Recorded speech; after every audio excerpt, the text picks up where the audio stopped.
রেখেছি, প্রথম যৌবনের কালে যেদিন তোমায় দেখেছি, এ দেহ পিঞ্জিরার মাঝে আপন করে রেখেছি। আমি জানতাম যদি পাখি দিয়া যাবা পাখি, জানতাম যদি পাখি দিয়া যাবা পাখি, উঠতাম না আর তোরই আশায়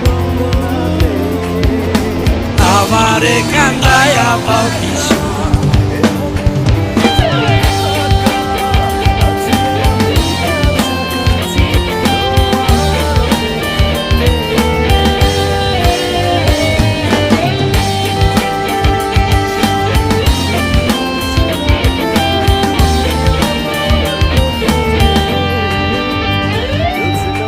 আদর সোহাগের পাখি কোনদিন জানি